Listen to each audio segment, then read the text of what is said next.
All right, good morning and welcome to Life Skills Seminar Session 2. This is March 23rd, 2022. Sam Adams coming to you from Society for the Blind. I'm actually in the building. And I have with us today George Kerscher, who's not in the building. George Kerscher is coming to us direct from, I believe, Missoula, Montana, right? You betcha. Right. All right. George has graciously given of his time for our life seminars, life being living independent, free, and empowered. And George actually would be somebody that definitely embodies all of those in my mind. I met George probably about 15 years ago when I was on the alumni board for Guide Dogs for the Blind, and George was on the big governing board for Guide Dogs for the Blind. So you can interpret from that George is a longtime guide dog user, but that's not why we brought him in here today. George has had a lifetime of dealing with essentially bringing knowledge to you. He's been involved in the publishing industry integrally on a global stage for a long time, and he has a lot of information to share with you. George at this time is the Chief Innovations Officer for the DAISY Consortium, and he is the Senior something or other for, what is Global it? literacy at Benetech Bookshare. Thank you. It's a mouthful. As well as he has two other monikers. Go for it, George. What are those? Let's see. Chair of the Steering Council of the Web Accessibility Initiative. And then I have an appointment from Barack Obama to the Institute for Museum and Library Services Board in Washington, D.C. So that's an organization that people don't know about, but there on one side there's Library of Congress, and on the other side is IMLS, and IMLS primarily under the executive branch of the government provides funding for libraries around the country. And for example, that funds the distribution of digital talking books to blind people through the various states. And I know you guys have that there. And so that's who funds it. Yeah. Okay. That's a lot of stuff. And it's the DAISY stuff that primarily takes you on your world travels, right?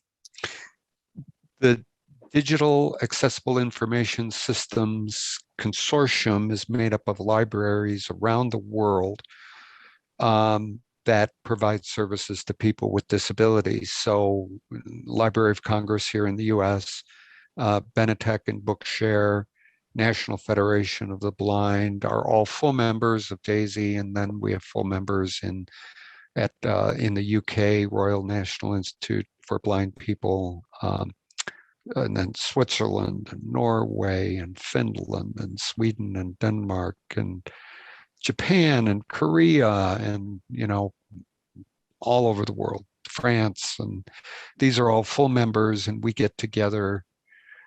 Pre-COVID, we would get together twice a year, and now we're getting together virtually. But I think in November, we're going to start back face-to-face, and I'll be going to Milan, Italy.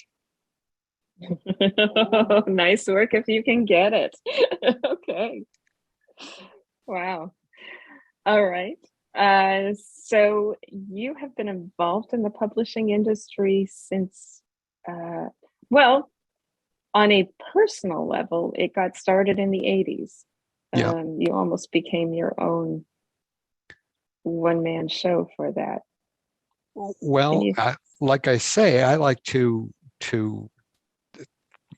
I started this for self-defense. I was a teacher and I went blind and I went back for a master's in computer science. And at the master's level, there were no books available. There was only recordings from Recording for the Blind, and they were not going up to master's level type publications. And so there was nothing.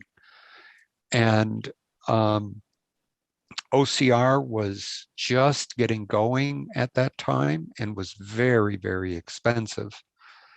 And I wrote letters to some publishers and asked them for the computer files that drove their printing presses, and a couple of them responded to me, gave me those files.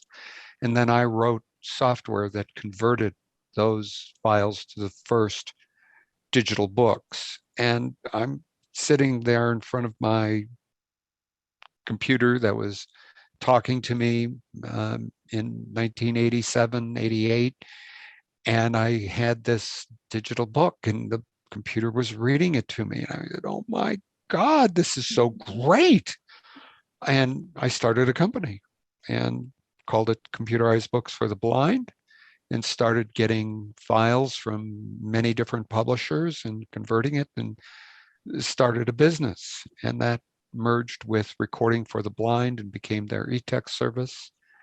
And later, when the DAISY Consortium got going in '96, I asked if they needed somebody to help drive that, and they hired me. So we first had to, all the things were on tape back then, and so the first thing these libraries had to do is convert to digital because cassette tapes were going away very quickly. And so our first thing was to create an audiobook standard that could be used throughout the world. And that still is the DAISY standard. And it's a great audiobook standard with navigation to headings and pages. And you see that today reflected in the NLS titles that you get, the audiobooks you get from NLS. But the other side of that was text, which is what I really started on, or originally was all text. And that work moved into the mainstream.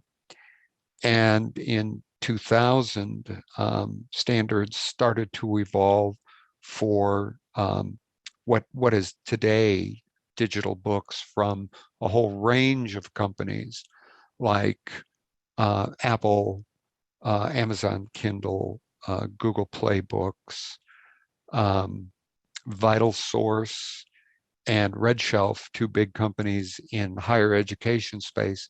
And they're all using the Epub standard that that we developed, that I was part of.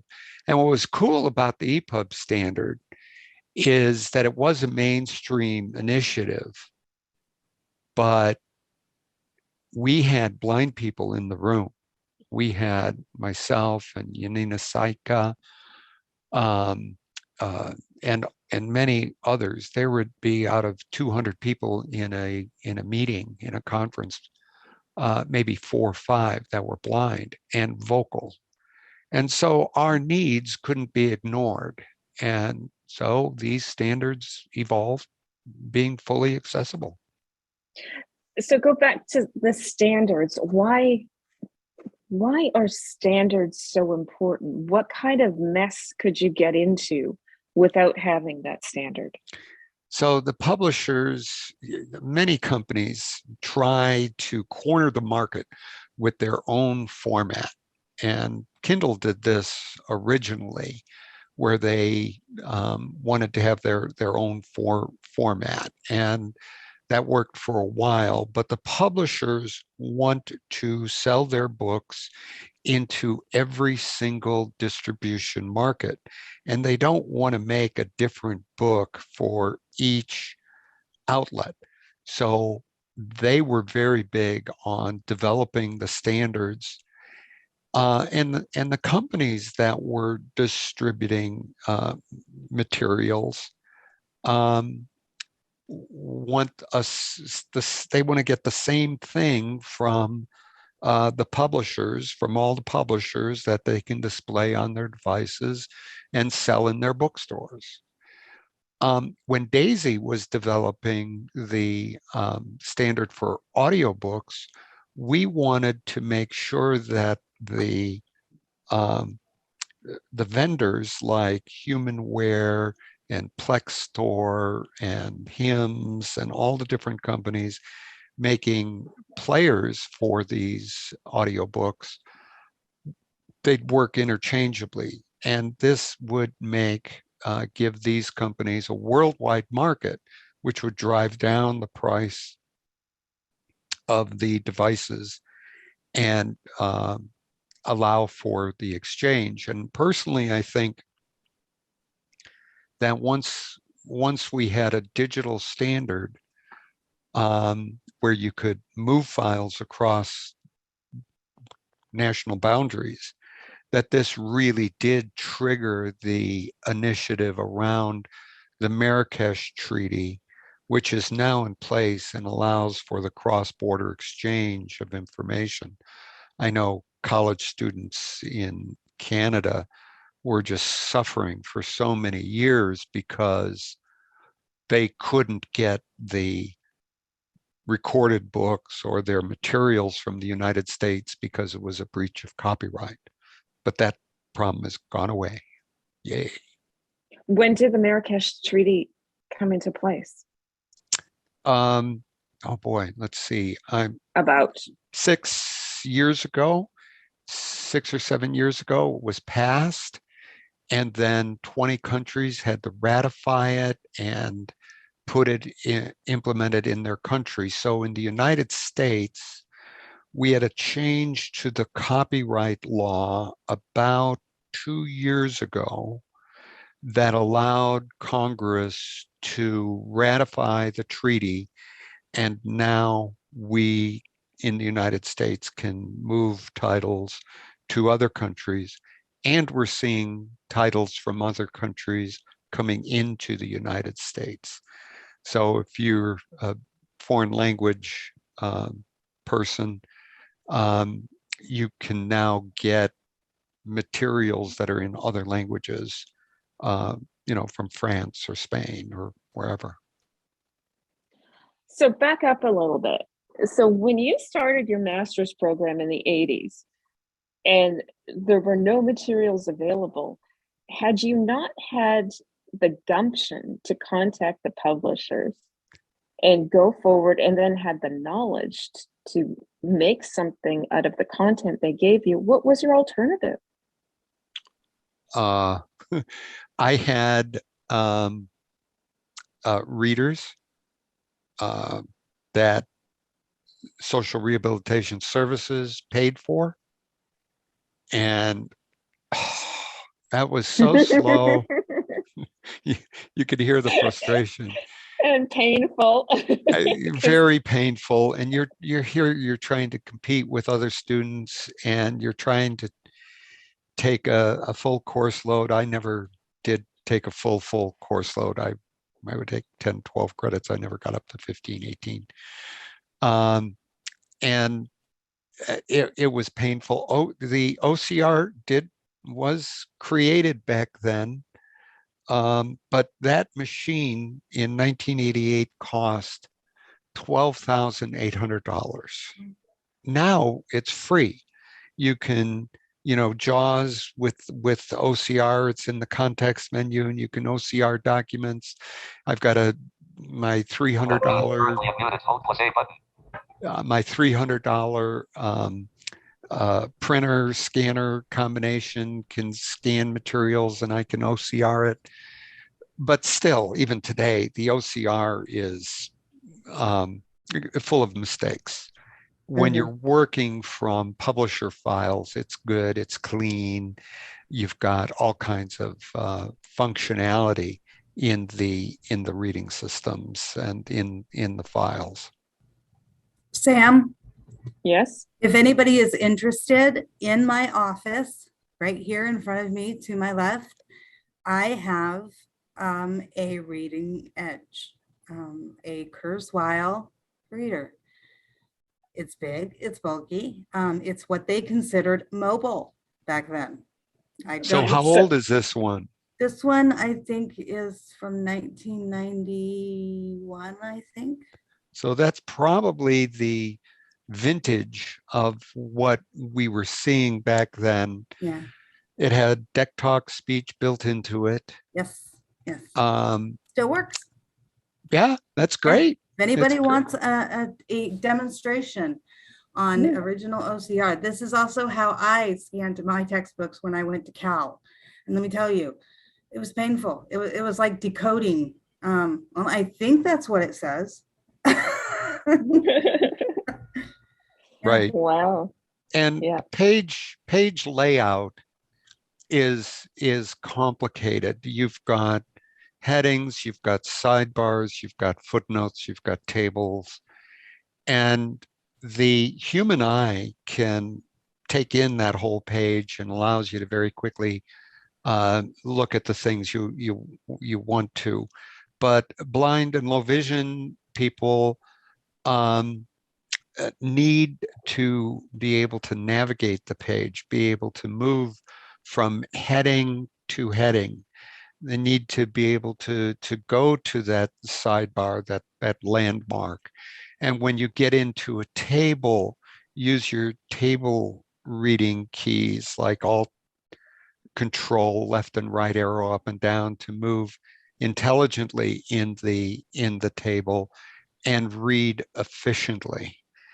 And the Epub standard of today is ideal in providing that kind of functionality.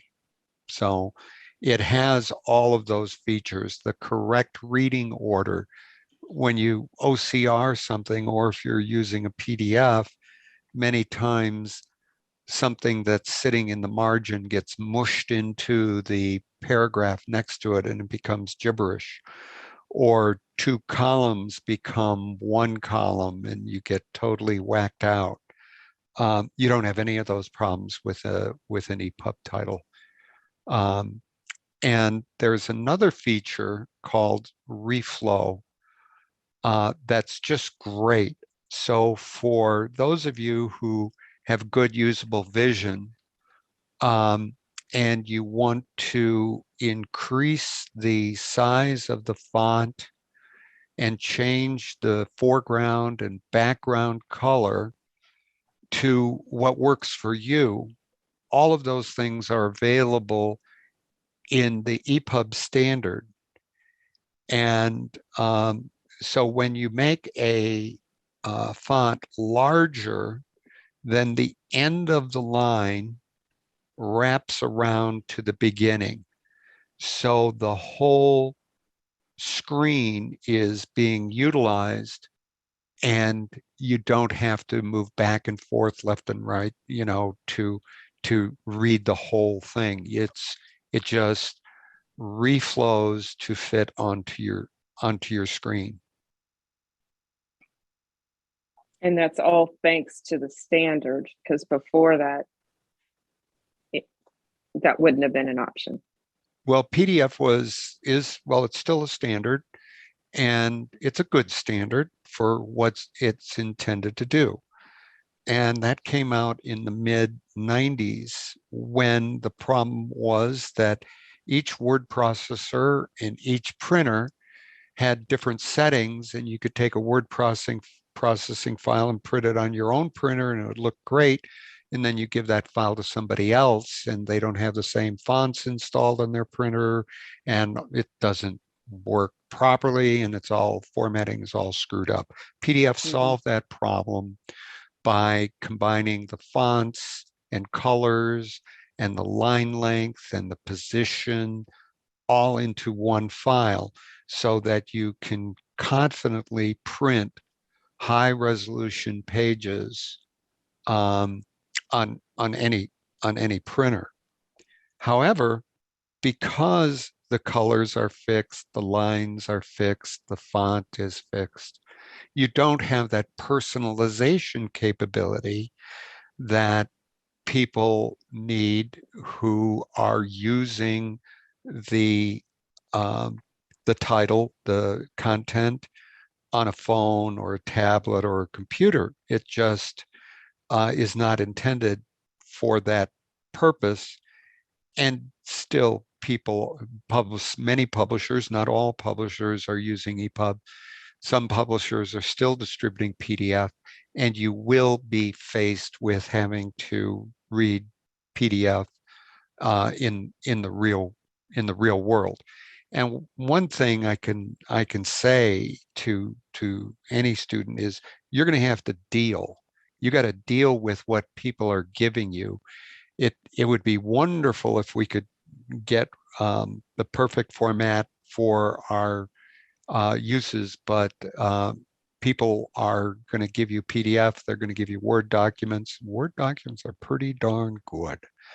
But they're going to give you PDF. They're going to give you PowerPoints. They're going to give you Google Docs. They're going to do all kinds of things. And you just have to be flexible enough and knowledgeable enough to use what people are giving you. Yeah, because you can't just demand everything accommodate you to some degree. Right. So how about, first, let me see, do you guys have any questions? It's a good time to pause before I go into questions. Got to unmute yourself and ask. Yeah.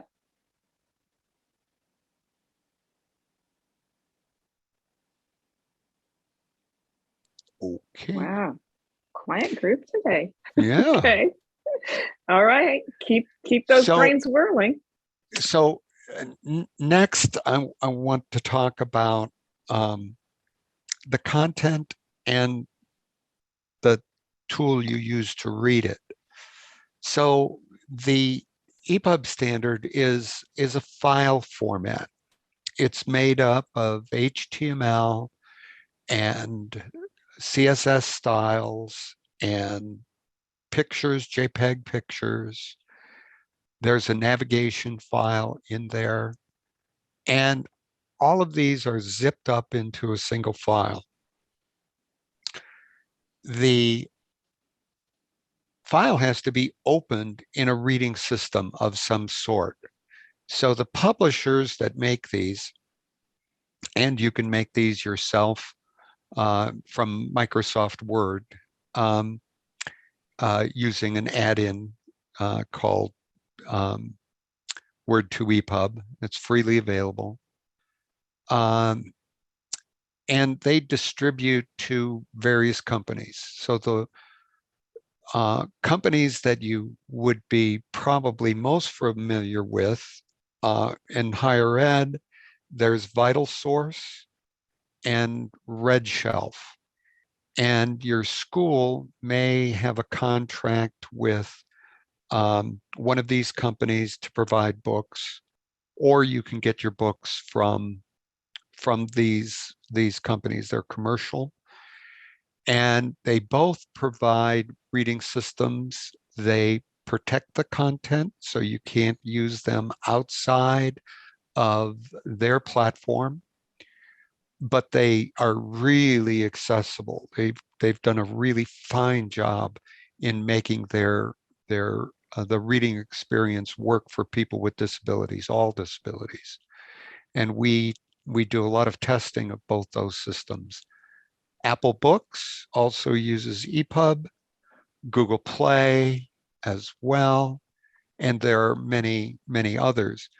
Amazon takes the Epub titles in from publishers and then converts it into their own format. But it's still Epub on the inside.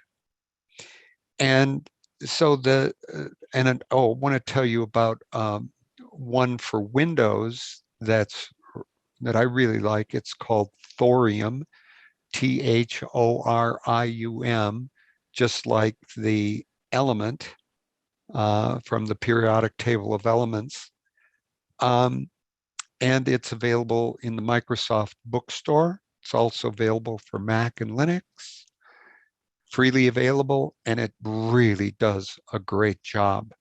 So all of these systems have the ability to change the font. So this is a function of the reader, not of the content, not from the file from the publisher. So the reading system can apply a font and a style. It can change the foreground and background colors. That is not defined in the Epub standard. It's selected with how you want to view it and read it. Same thing with font size and spacing and things like this that can really help the low vision person.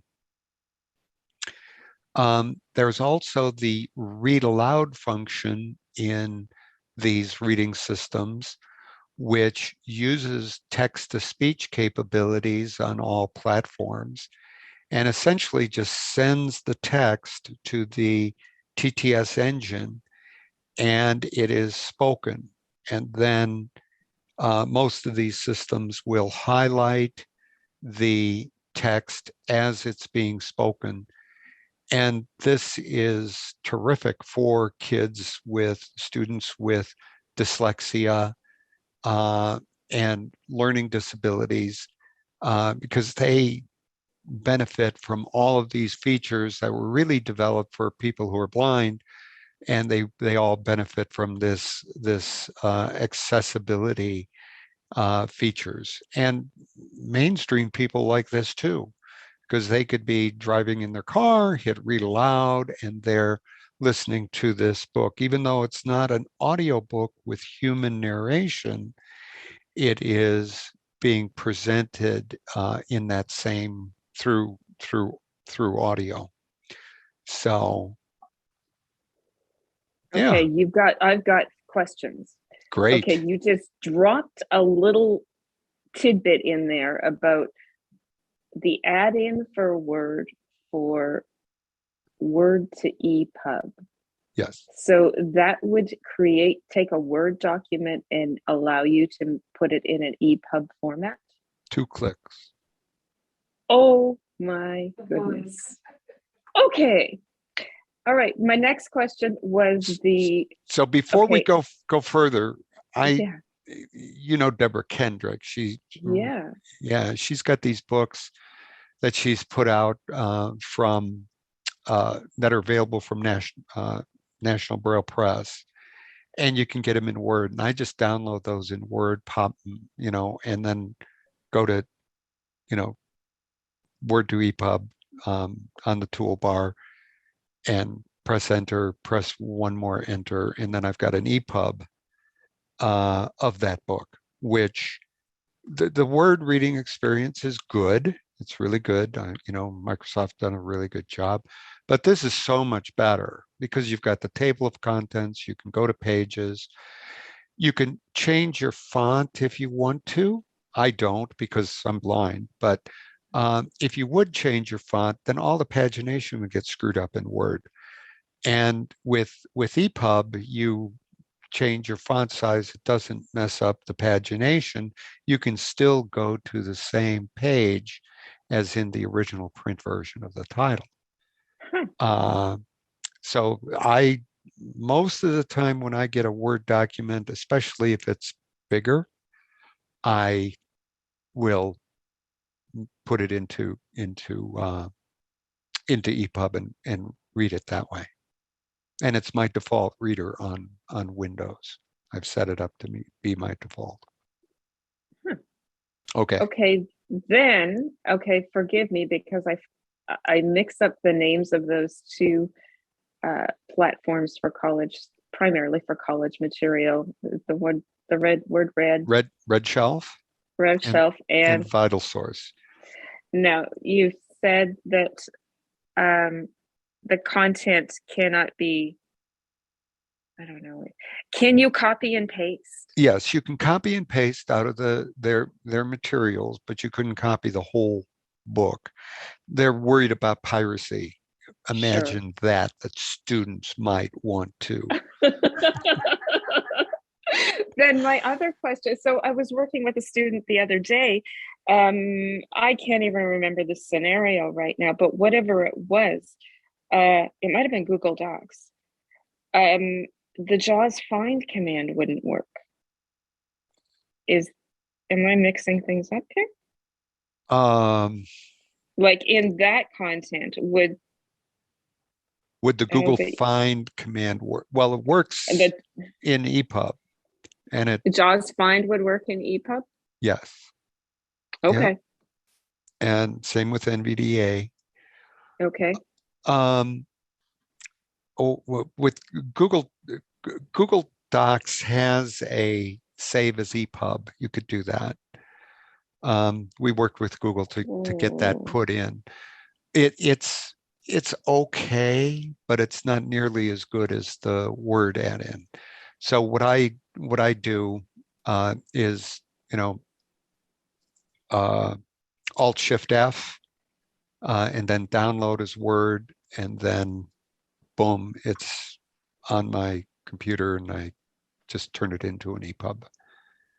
And on my computer, I've got a folder called Books, and in there I've got a folder for manuals that I get, different manuals for products that my wife and I own, and those are usually PDF.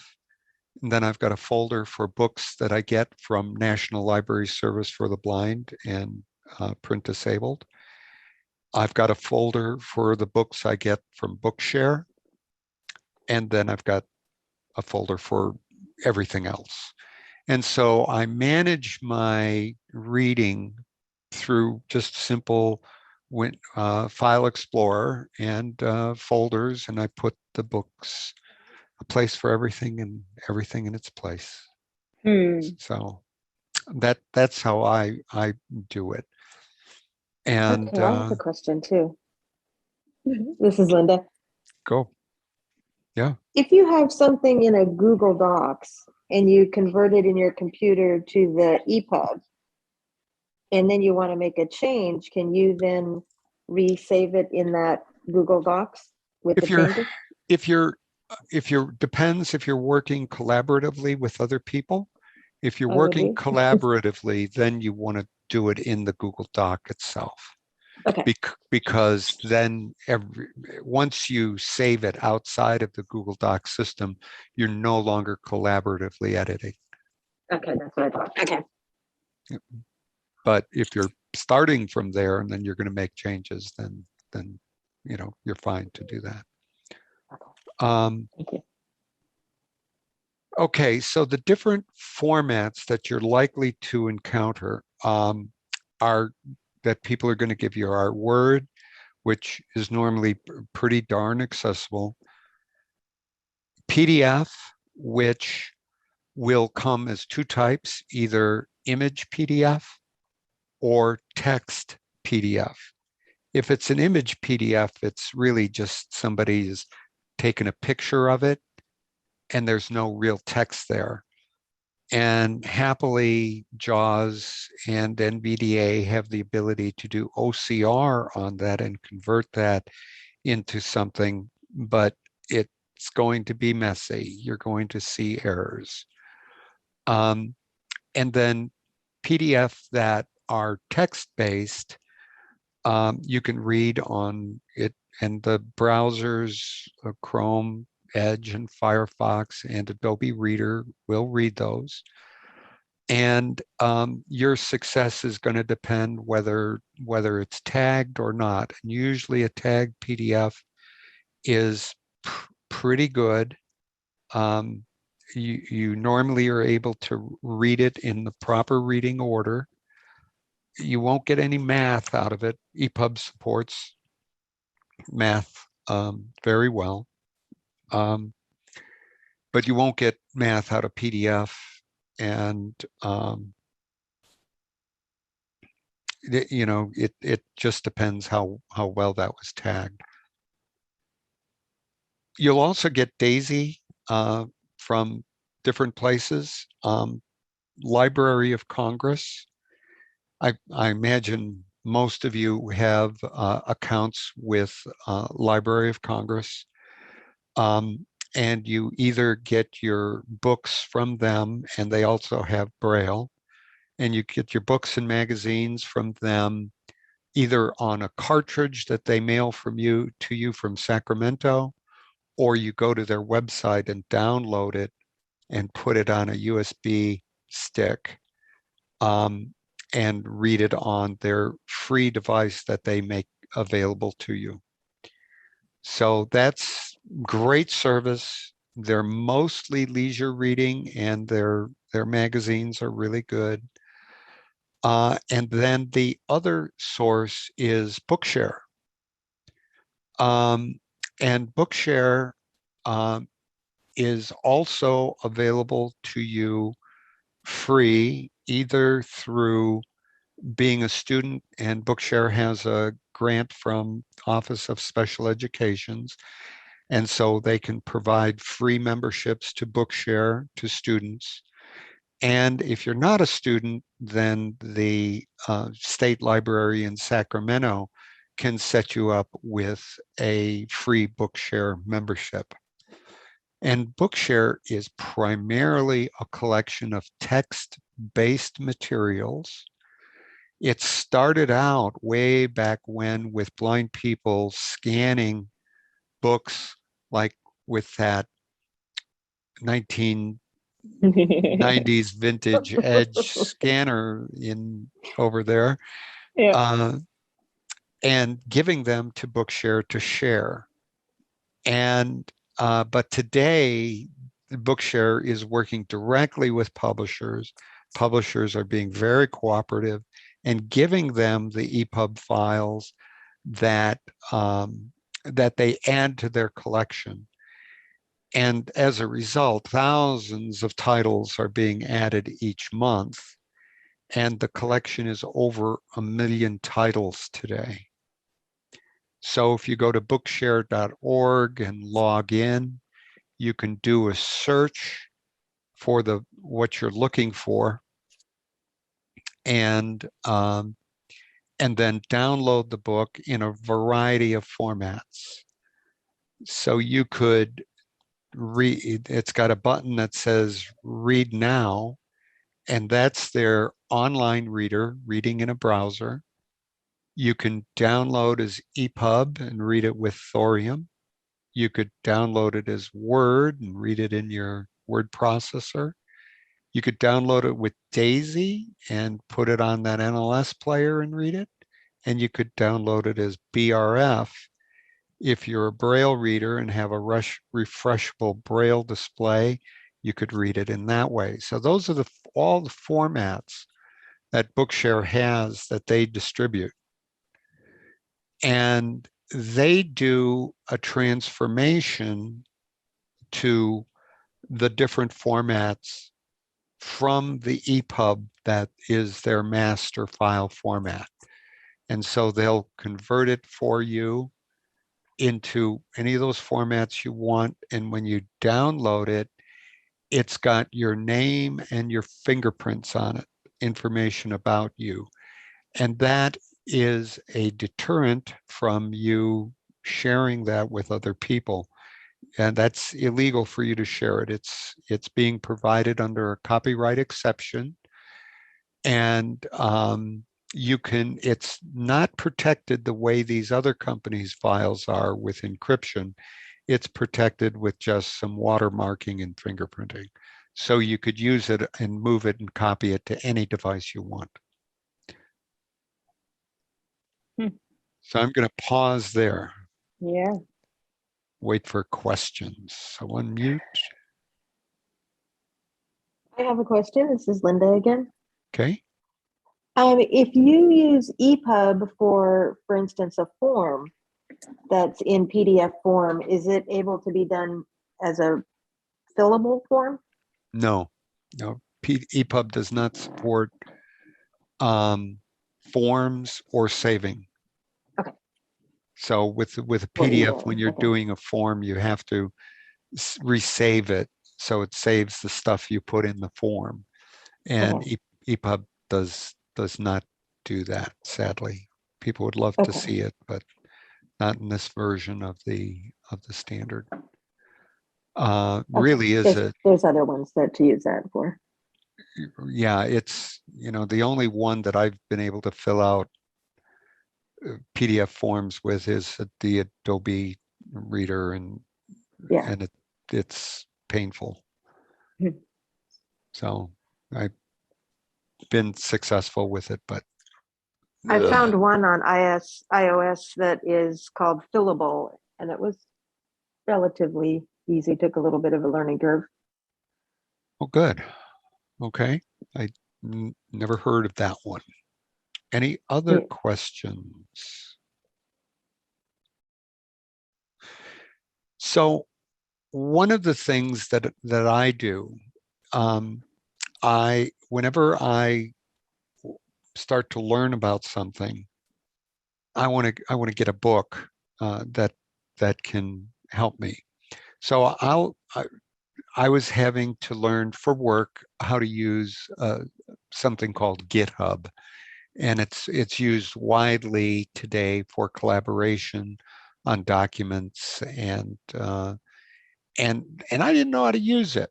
So I went to Bookshare and I searched for GitHub, and there were probably 50 books that had GitHub in the title. And so I looked through that list of titles, and I looked for the most recent copyright. And there were, some that were copyright 2021, 2019, and I just downloaded all of them. I mean, it doesn't cost me anything to download a book. So I downloaded all of them, and there was maybe 5 or 6. And then I started they were all in EPUB, and I just opened them up, looked through the table of contents, and read through a little bit, and said, okay, there's that book. And then I went to the next one, and I read through that book a little bit. So this is just like a sighted person going into a bookstore, pulling a book they may want to buy off the shelf, looking at it, see if it's going to meet their needs, and then they go out and buy it. Well, I already had these books on my computer, and if I didn't like the book, I just hit delete, and took 2 books that were really excellent titles about GitHub, and started teaching myself how to use this software that's on the internet today. And, it's really great that Bookshare allows you to download as many titles as you want. It could be for school, for professional development, like I was doing, or leisure reading, and read it in any format you want. So it really is a wonderful service, and I would encourage all of you to get a Bookshare account, learn how to use Bookshare, find a good reading system that meets your needs. And I would say probably one on a computer and one on a smartphone. And you're probably, Windows and iPhones seem to be the most popular platforms for blind people and low vision. And there's lots of good apps for the iPhone. Voice Dream Reader is very popular. The Dolphin Easy Reader is also very popular. Dolphin Easy Reader is also available on Windows, and it's now free. It used to be $50, but they just changed their model, and it's free these days. And I would get that directly from Dolphin. I would not. You don't go through the Microsoft store for Dolphin Easy Reader, but you could get Thorium through the store, or you could download it from the Thorium website, which is EDR Lab, a company in France that makes it. Wow. Yeah. What a difference 35 years makes. Oh my God. Oh, We So- test these textbooks for college places like Macmillan and Wiley and Sons and mhm. these different companies. And I open this physics book or this biology book, and it's beautiful. You just Wow. can navigate through it, go to the chapter, you could go to individual pages. They're putting in long descriptions of the graphics, not just alt text. They have to have alt text. Yeah. But they're maybe out of the 200-300 images that are really content heavy and describe it really well. And Sam, for your instructors, I could do a little more in depth for you guys if you're going to be helping your students with Thorium or some other reading system, and point out some of these things to help them get Wow. going. And Okay. and the disabled student service offices in junior colleges and colleges should be on top of this. And we work with all the DSS offices around as well to make sure that they're on top of this technology. And where do we go from here?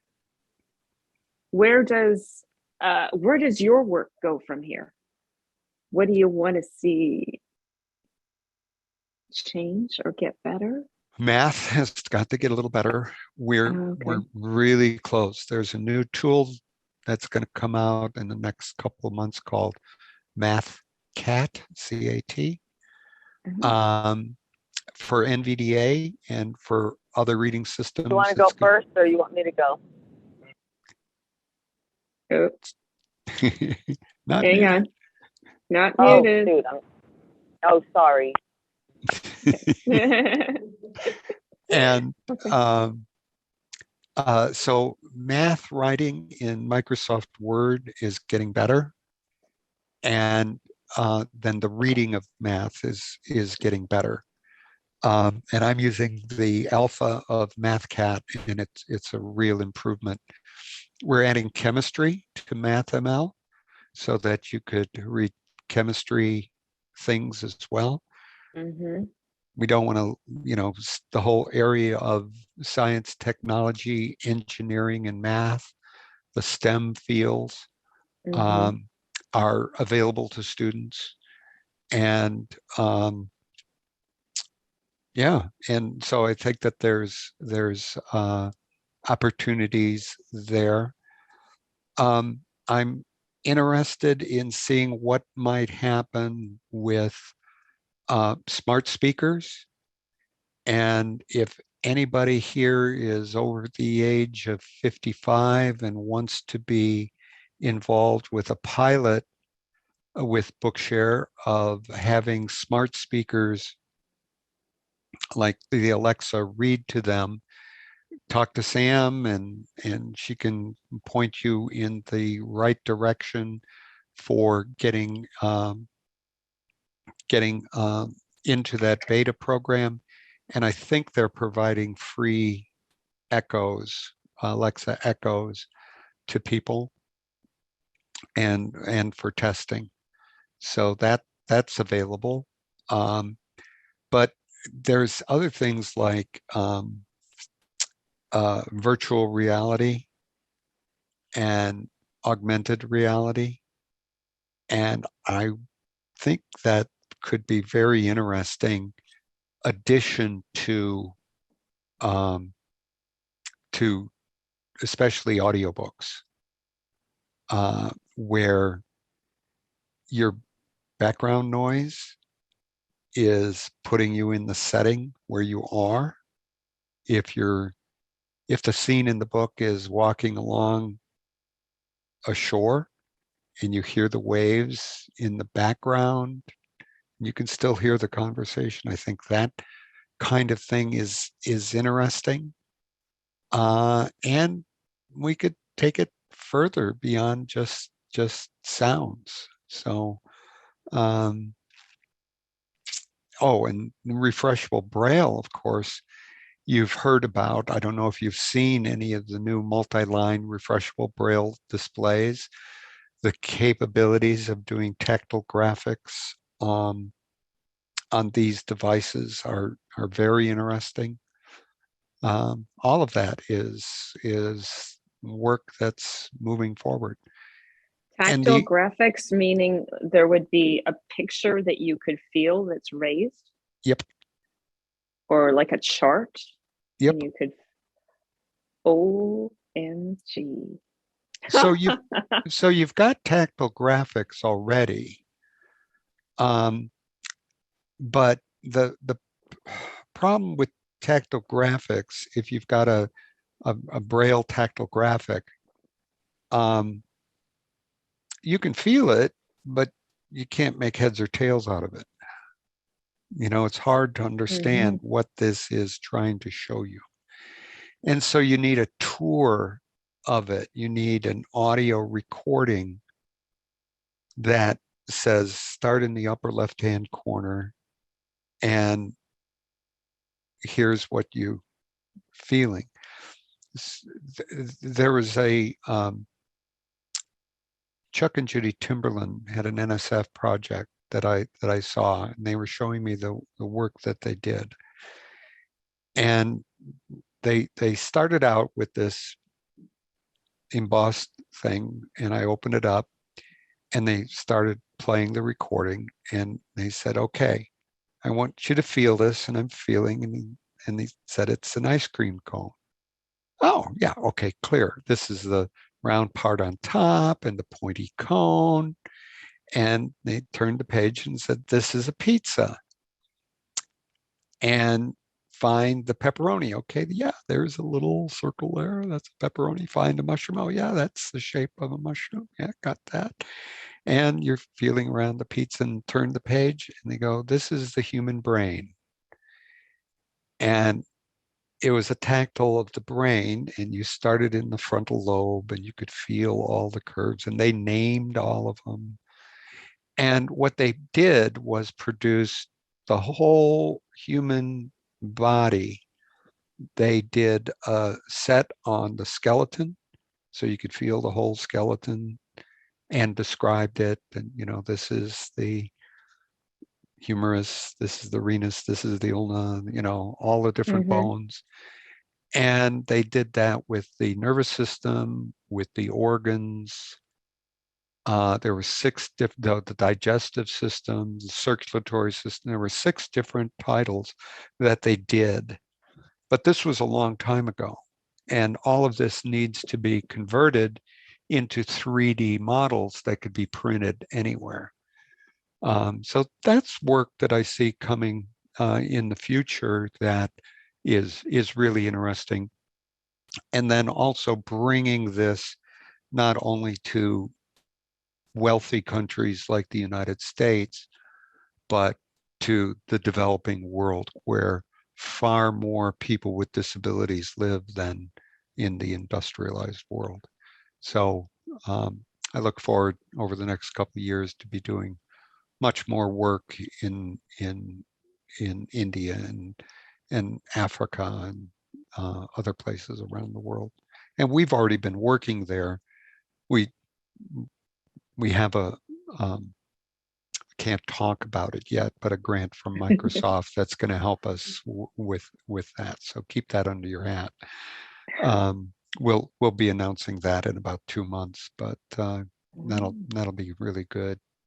Just making sure this same kind of technology that's available to you from Bookshare is available to people in developing countries. Try to get these kids going at an early age, hooked into technology and being able to pull themselves up by their bootstraps by being able to read and learn.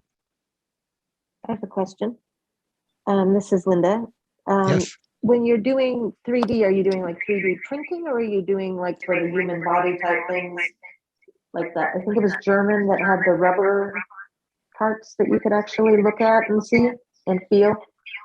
We've been working with 3D printers, and this image share is now with the San Francisco Lighthouse, where they've got, this was started by Benetech, and we turned it over to the Lighthouse, but they've got a collection of 3D and 2D. So 2D things could be printed on like a tiger embosser, and you could feel it. And then we recommended that this kind of tour explaining how to explore the 3D model would work. I've seen some of the other manipulatives that have been used in different countries, but most of these things have a hard time scaling. And that was the problem with the anatomy materials that I was describing before. They were not done during the time when 3D models could be developed. And so the distribution of these models was never really feasible. I think they made 50 models and gave the state library in each state one copy. And so it's probably still sitting there in somewhere in a back room in Sacramento, but it would be great if we could. What I would like to see is all the fundamental concepts take really a good time to explain and do the tactiles with those fundamental concepts so that people can understand it better. So for example, if you're going to make the periodic table of elements, do it correctly, really well, and then just people could refer to that reference model rather than, each book has periodic table of contents, periodic table of elements. Each science book, each chemistry book has that, but don't reproduce that each time. Just go to the reference model that's really been done meticulously. Guys, Tom, I have a question. Go ahead. Going back to the math cat, and I want to confirm that's cat as in Charlie Alpha Tango. Correct. Okay, because I'm familiar with math cat, Charlie Alpha Delta. Oh, CAD. Yeah. Searching for the math cat. Is there more of a reference that would help me find that? It's available as an alpha as a right now for NVDA. Let me see.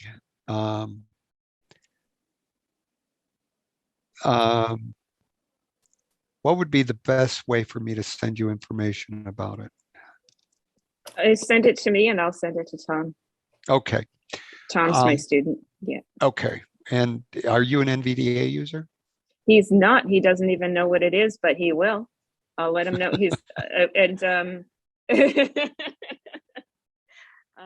yeah. And one more quick question. A lot of applications, everybody has their own OCR module program with it. Who's got the best machine as far as the operating OCR system? So whatever scanner you've got, it doesn't much matter, because what you want to do is make sure you get at least a 300 DPI image of that page. and then the OCR goes from there. Mhm. And Abby Fine Reader is probably the best one out there. And a university DSO office that is doing a lot of chop and scanning would probably purchase a license for Abby Fine Reader and make the books for you. If you're in college, I would definitely take advantage of the DSO. If the book you're being assigned does not exist in a digital form, that's what they got to do. They got to chop and scan it. Now, what if you're a working professional who's recently lost your vision and you want to you're getting your tools to get back into your profession? Who has the best OCR engine that's publicly available, reasonably? Freely available? Well, reasonably available. I don't know how much Fine Reader is. It's in the couple $100 range, I think, for an individual. I'm not an expert on that. I've been just using what's built into JAWS and NVDA. Okay, thank you. And there is an add-in for NVDA that will do the whole document, not just the page you're looking at. And okay. And I think, yeah, and with JAWS, you've got OCR to Word, and that'll take the whole PDF document and put it into Word. And I don't know what engine that they've licensed to do that, but it seems to be pretty good. The actual optical character recognition is pretty standard. The problem is if it can do structural recognition, if it can find headings, that's really helpful if it does put in the headings for you. If not, it's kind of a flat file that is hard to work with. And what I do is, if I really got something I know I'm going to be working with for a long time, I'll go through and put the style in. So you've got a heading. I do Alt-Shift-S and then select a heading, 1, 2, or 3, and make it a heading. And then when you convert that to EPUB with the Word to EPUB tool, you get your correct hierarchy and your table of contents. Mm-hmm. All these things work based on an accessible Word file, which means you're using styles to identify parts of the document.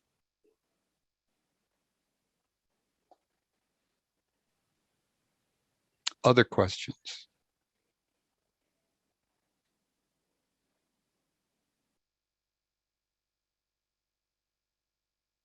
Hello, this is Rocio. I wanted to know more about what you mentioned worldwide, bringing in a community where it is accessible to anyone, read material from all over the world, hopefully a platform that is usable anywhere. And I wanted to know, with your experience, know-how, what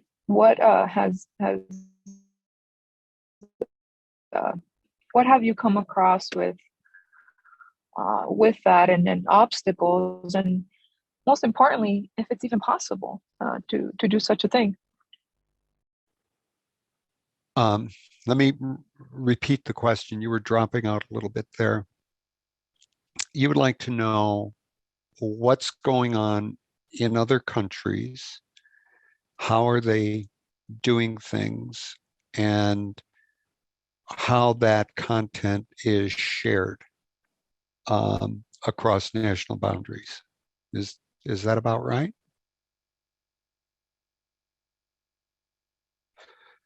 Let me try to answer that. Well, I'll give you an example. Oh, yes, yes. Go ahead. For instance, I walked into a library here. Well, right now, it was a library, obviously, just me to find like an audiobook or something that I would find interest in reading. And that was a bummer for me because I like reading, I like learning, and I feel stuck that in the sense of I can't find books from other countries. I can't, they're not audio books, for instance. Okay. So now I'm assuming you're in Library of Congress, and they have started their foreign language collection where they're getting books from France and other countries. I know that Spain, the organization for the blind in Spain called ONCE, ONCE, is huge, and they have a really big audiobook collection, all in Spanish.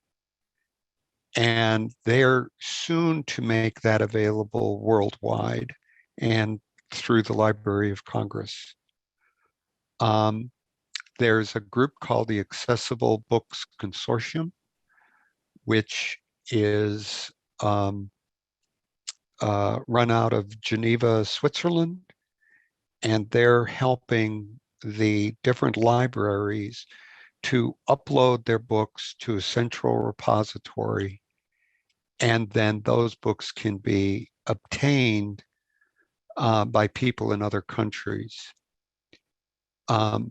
Benetech is in talks with the Accessible Books Consortium to try and get books from that collection, but they already are getting books from Australia, Canada, and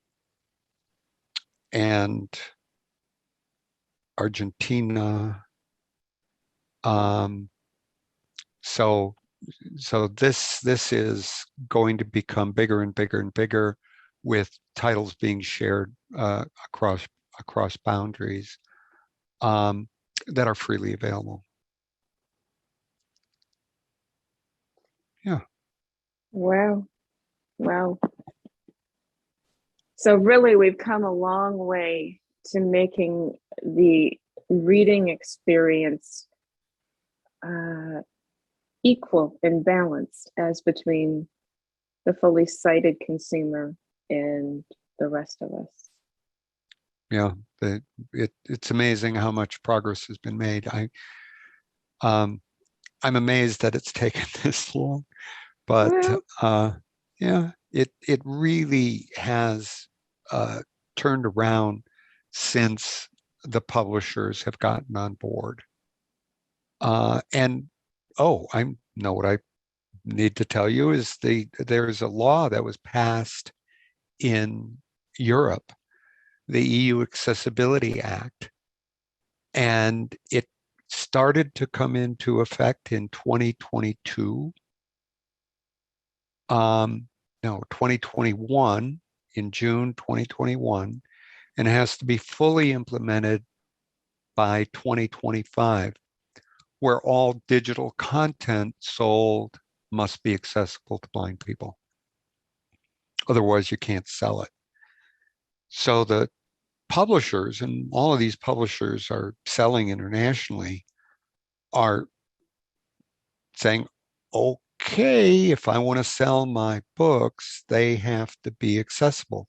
That's not the law in the United States. but that is coming in Europe, the EU Accessibility Act. And it's going to have a profound impact throughout the world on the number of titles that are born accessible. And we're seeing commitments not only from publishers, but from the distributors. So Amazon, Google, VitalSource, RedShelf, Apple are all working to make their reading systems and their distribution platforms accessible. So there may come a day, I'm not going to hold my breath, where we don't have to have special services for blind people. But I think for the next 15, 20 years, we will still need those kinds of services. And we probably will always need services for specialty materials like tactile graphics and all of these things that are Braille oriented. And so my scoop question yesterday was, why have you worked so hard and dedicated so much of your life to what you do? And now that you've had time to think about it, maybe you've even changed your answer. I think the answer I gave yesterday, I'm going to give again. First of all, I love ideas. I love to learn. And reading is the gateway to ideas and learning. Without books, you would just not have the wealth of knowledge that's available to us through history. And secondly, I really love a great story. I just love a wonderful story. And my favorite title is Les Miserables by Victor Hugo. It's just a great story. Of course, it's a play too. Oh, and what I didn't tell people yesterday is, the Victor Reader Stream from Humanware? Yeah. It's named after Victor Hugo. Who knew that? What's the story there? Well, Gilles, the founder of Humanware, is French. He lives in French-speaking Canada. And of course, Victor Hugo in France is like a saint. Yeah. And when you're talking about reading and you're going to pick a name for a device, why not name it after the greatest author in French history? Wow. I love it. I could tell you where alt text came from too. Okay, do tell. So way back when, IBM had computers all over the world and terminals. This is before the PC, and there were terminals. And the first terminals were text-based. They did not have a graphical display. You couldn't display graphics. And then they started to come out with terminals that were both graphics and text-based. And all the images they were putting into the manuals that they had would be displayed on the graphics terminals, but not on the text terminals. So they invented a little tag called alt, where a short description of the image could be put. And you had all of these blind programmers working for IBM way back then who just loved it. They just said, this is the greatest thing since sliced bread. You get little descriptions of all the graphics. And so we took that idea from IBM, and they were working on standards as well. And we took that alt attribute and stuck it into HTML, and that came in version 2 of HTML. Of course, now we're at version 5 of HTML. And ever since version 2, alt text was an attribute there. Wow. Every time you open your mouth, I'm humbled and amazed. You always learn something. Well, thank you so much, George, for giving of your time today and all of this We greatly appreciate it. Well, you're And, very welcome, and good luck to all your students. And if they've got questions, if you want to give them my email, that's fine. Okay. People contact me all the time. And if you've got questions, or if you want to prepare anything that you want to do with your class, let me know and I'll give you a hand. Wonderful. Thank you. You're welcome. All right. Bye, Have a good everybody. day, everybody. Bye-bye. Okay.